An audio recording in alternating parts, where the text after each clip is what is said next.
We start the day's other news with two announcements from the Food and Drug Administration aimed at protecting Americans' health. First, officials are banning red dye number 3 from food for its potential cancer risk. It was banned from cosmetics nearly 35 years ago. The dye is now found in some sweets, flavored beverages, and oral medicines. Regulators gave food manufacturers until 2027 to remove it from their products. The FDA also proposed a rule today to make cigarettes less addictive by capping their nicotine levels. Officials say that smoking is still the leading cause of preventable disease and death in the U.S. They estimate the rule could help nearly 13 million Americans quit within a year if implemented. Today's action is a pivotal step towards reducing these monumental adverse health effects and the more than $1 billion spent per day in this country on smoking-related healthcare costs and lost productivity. The agency announced the plan in the final days of the Biden presidency. It's unclear if the incoming Trump administration will support the proposal. The Supreme Court signaled support today for a Texas law aimed at blocking children from seeing pornography online. Critics of the measure say it violates the First Amendment by requiring age verifications like photo ID. They say parents should filter what their kids see instead. But members of the court's conservative majority pushed back, with Justice Samuel Alito asking, quote, "Do you know a lot of parents who are more tech-savvy than their 15-year-old children?" Texas is among more than a dozen states with such laws on the books. The court is expected to rule on the case by July.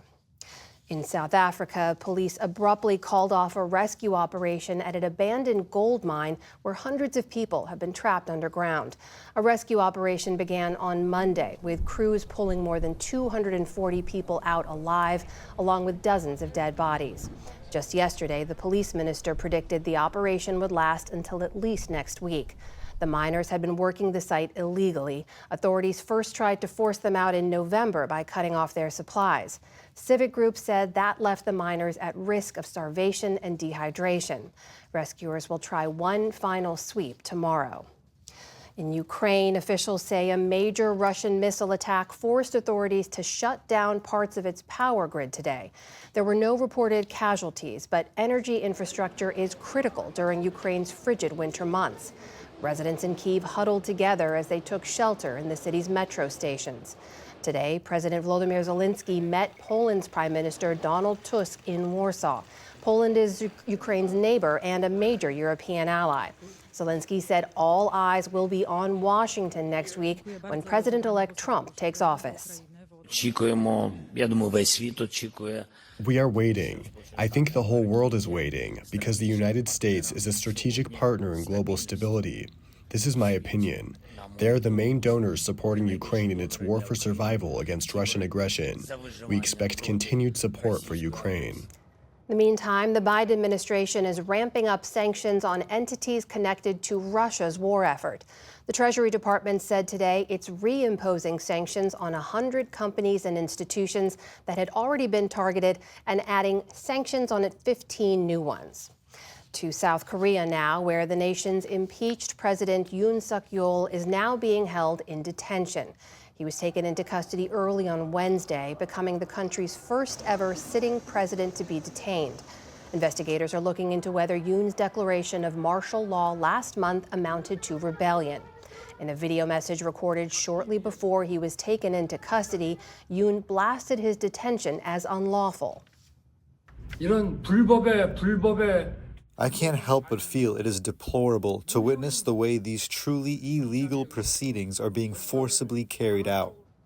South Korea's anti-corruption agency must now decide whether to seek a court order for Yoon's formal arrest. By law, he could face the death penalty or life in prison if convicted of leading a rebellion. In space news, meanwhile, 2 lunar landers are now on their way to the moon. And liftoff. Go Firefly, go iSpace, go Falcon. SpaceX launched the double moonshot from Florida in the middle of the night.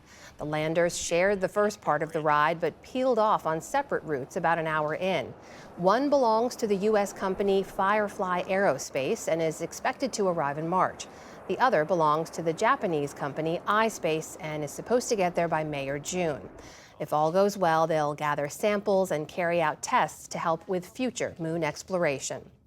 On Wall Street today, stocks jumped after a reassuring report on monthly inflation. The Dow Jones Industrial Average spiked 700 points, or more than 1.5%. The Nasdaq added around 460 points on the day as tech stocks enjoyed a rebound. The S&P 500 also ended sharply higher. And a heartwarming note from the world of classical music. American pianist Ruth Slemczynska turns 100 years old today.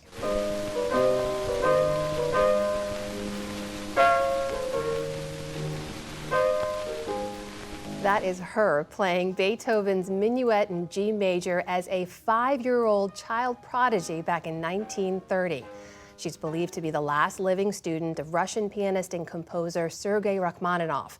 The two were known to drink tea together.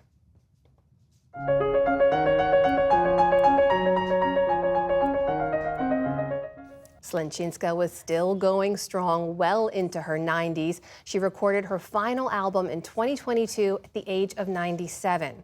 Over a 9-decade career, she played for 5 U.S. presidents, including a duet with Harry Truman. We wish her a very happy birthday. Still to come on the NewsHour, President-elect Trump's cabinet nominees in the hot seat for their confirmation hearings. This is the PBS NewsHour from the David M. Rubenstein Studio at WETA in Washington and in the West from the Walter Cronkite School of Journalism at Arizona State University.